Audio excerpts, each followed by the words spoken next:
Welcome, everyone. Today we're doing a deep dive into a really specific topic, the golf grip, that seems to work best for what some call lower core golfers. That's right.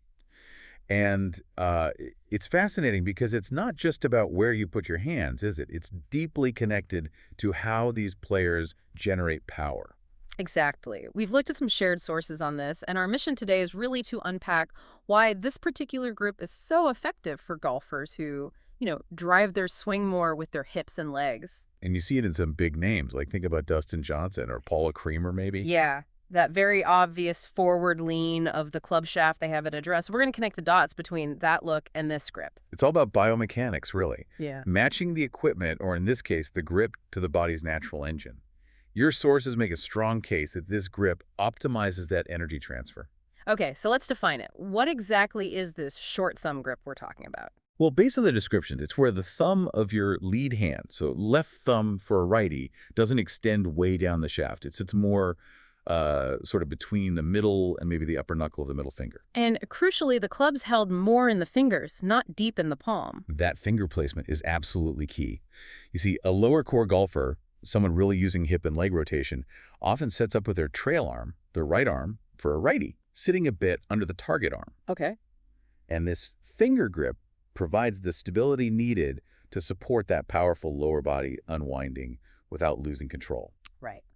So let's talk benefits. Your sources mention a few key ones. First up, Right. it helps promote forward shaft lean. Why is that such a big deal? Well, getting that shaft leaning forward at impact is huge for controlling trajectory and maximizing compression. It effectively de-lofts the club. Lofts. So like making a 7-iron play more like a 6-iron at impact. Exactly. Or think of a driver, maybe a 10-degree driver launches more like it's 8 degrees.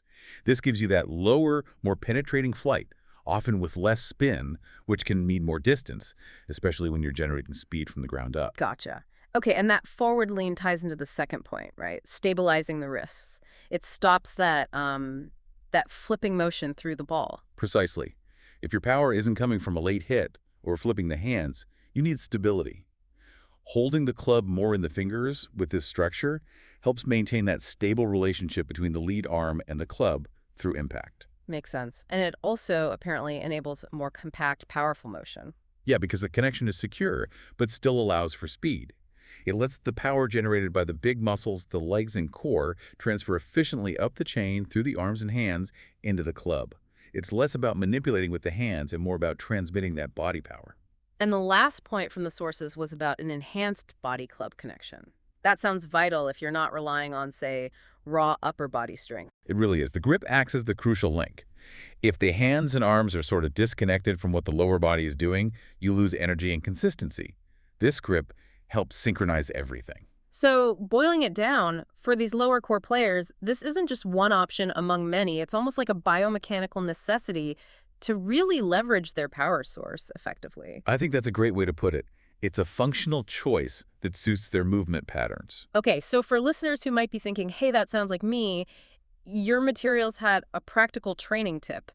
What should they focus on? The main feel is getting the club pressure in the fingers of both hands. Definitely avoid that deep palm grip.